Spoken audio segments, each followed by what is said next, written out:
Thank you very much. I stand on the protocols that have been set. I was thinking we need to learn something as private sector to have written speech, not speak from the head, because sometimes you say what you shouldn't be saying.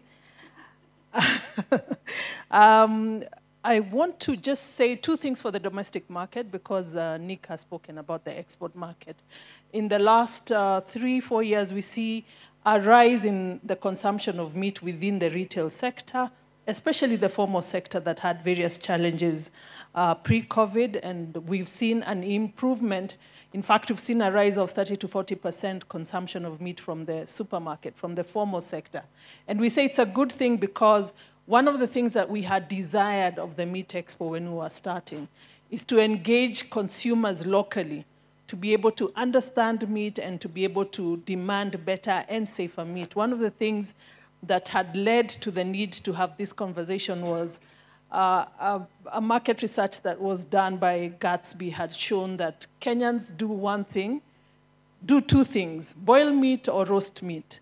And the outcome of that survey said the reason of that is that a lot of people don't know how else to cook meat, one, and two, to use the chair's example, we tend to cook a lot of muscle vis-a-vis cook a lot of meat.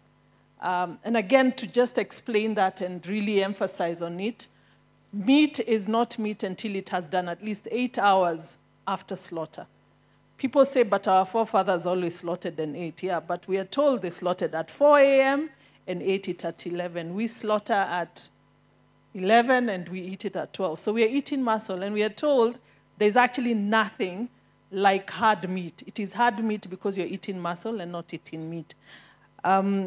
The other thing I'll say about our domestic market, we have tried to continuously increase the knowledge within the sector, especially within the people trading with meat. And again, we've done a lot of work with the team that's doing Expo, even outside the Expo, again supported a lot by Gatsby, previously Kenya Market Trust, to work with specific retailers and see how can we improve the meat, the environment, the cooking of meat that is offered in select pilot butcheries that we use, particularly in the pork sector, that has really, really grown very quickly.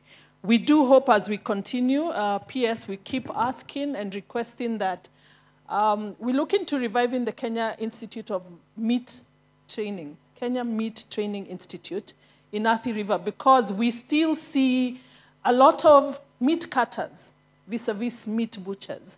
And that would also improve the amount of sales and quality and economics that we're getting out of meat. So that would go to becoming a source for employees for the retail sector.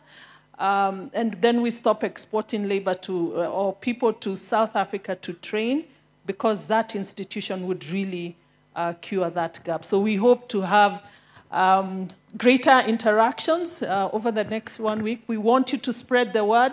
Let Kenyans come and experience the sizzling that has been set out, and again, to enjoy the various cuts of meat. Thank you very much.